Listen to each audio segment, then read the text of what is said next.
नाही, चुकीचं नाही आहे, ह्याला उत्तरला प्रत्युत्तर तर नक्कीच मिळणार. चुकीचं म्हणजे तुम्हाला टीका सहन करता येत नसेल तर करू पण नका. त्याच्यामुळे उत्तरला प्रत्युत्तर मिळणार. हे उद्या मिळेल, परवा मिळेल, नाही तर 1 महिन्याने मिळेल, हे मिळणारच.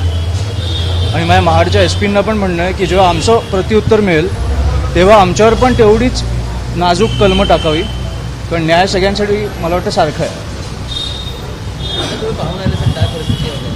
काय नाही, मला वाटतं 3-4 दिवसात ते बाहेर येतील. एक छोटा क्रॅक आहे इकडे. आता जर पोलिसांनी दुजाभाव केला तिकडे, आता पोलिसांनी दुजाभाव केला, पोलीस अजूनही व्यवस्थित वागत नाही आहेत. नाही, मी महाडच्या SP पण बोलणार आहे. मी फक्त तुम्हाला त्याचं काय झालं सांगतो. गुडघ्याला थोडं फक्त एक मसल इंजरी आहे, इकडे थोडं हाड तुटलं आहे आणि डोळा सुजला आहे, पण ते उद्या एक सर्जरी आहे. 2-3 दिवसात ते सुखरूप बाहेर येतील. नेमकं काय झालं होतं की ज्यामुळे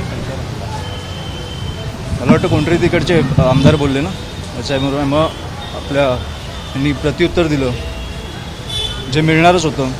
म्हणून मी बोललो टीका सहन करायची, टीका सहन करता येत असेल तर करू पण नका दुसऱ्यांवर. आजही आपण बघतोय की दहिसरचे आमदार प्रकाश सुर्वे यांनी मराठी भाषेला मी आत्ता येतानाच ऐकलं ते किती लाचार वक्तव्य केलं. मला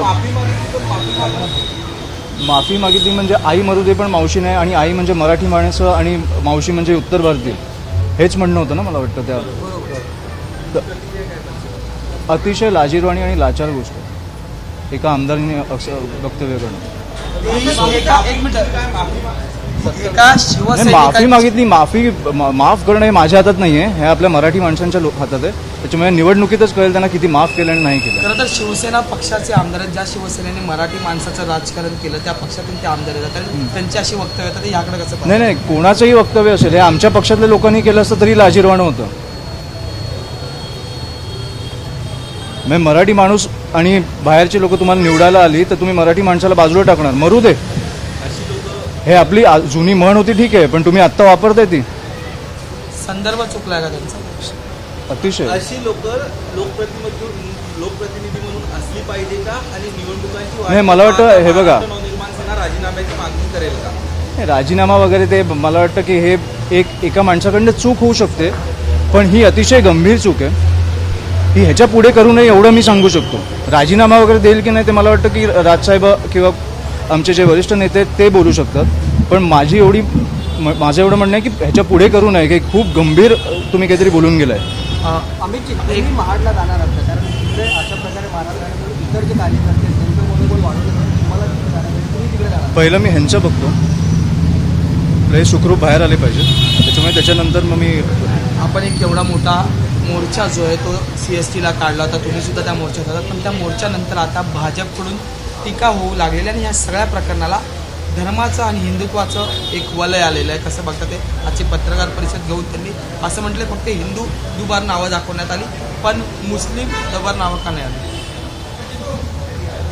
दुबार मतदार हे दुबार मतदार असतात, त्याच्यात हिंदू मुस्लिम असं मी तरी हे म्हणत नाही, कारण दुबार मतदार तुम्ही आज पत्रकार आहात पण तुम्ही त्याच्या आधी मतदार आहात. मी एका राजकीय पक्षात आहे पण मी एक मतदार आहे. मी राजकीय पक्षात नसतो तरी मी कुठेही काम करत असतो तरी मी एक मतदार पहिला होतो. ही लोकशाही जर आपल्याकडनं काढून घेतली असेल, हे आपण रांगेत उभे असताना आपल्याला माहीत नसेल की पुढे कोण आहे मागे कोण आहे, तर त्याच्यावर बोलायचं नाही. आणि आम्ही निवडणूक आयोगावर मोर्चा काढला आहे, भाजप कशाला टीका करते? आणि मला वाटतं आज चौथे आमदार बोललेच ना भाजपचे, त्यांनी प्रेझेंटेशन दिलं ना, सविस्तर सांगितलं. आम्हाला जे पाहिजे होतं ते प्लॅटरमध्ये दिलं त्यांनी. थँक्यू. माझी एकच मागणी आहे की हे जे आमदार आज बोललेत त्यांनी तसंच त्यांचा शोध चालू ठेवावा. मला हे बोलायचं होतं की हा शोध त्यांनी बंद नाही त्यांनी करायला पाहिजे.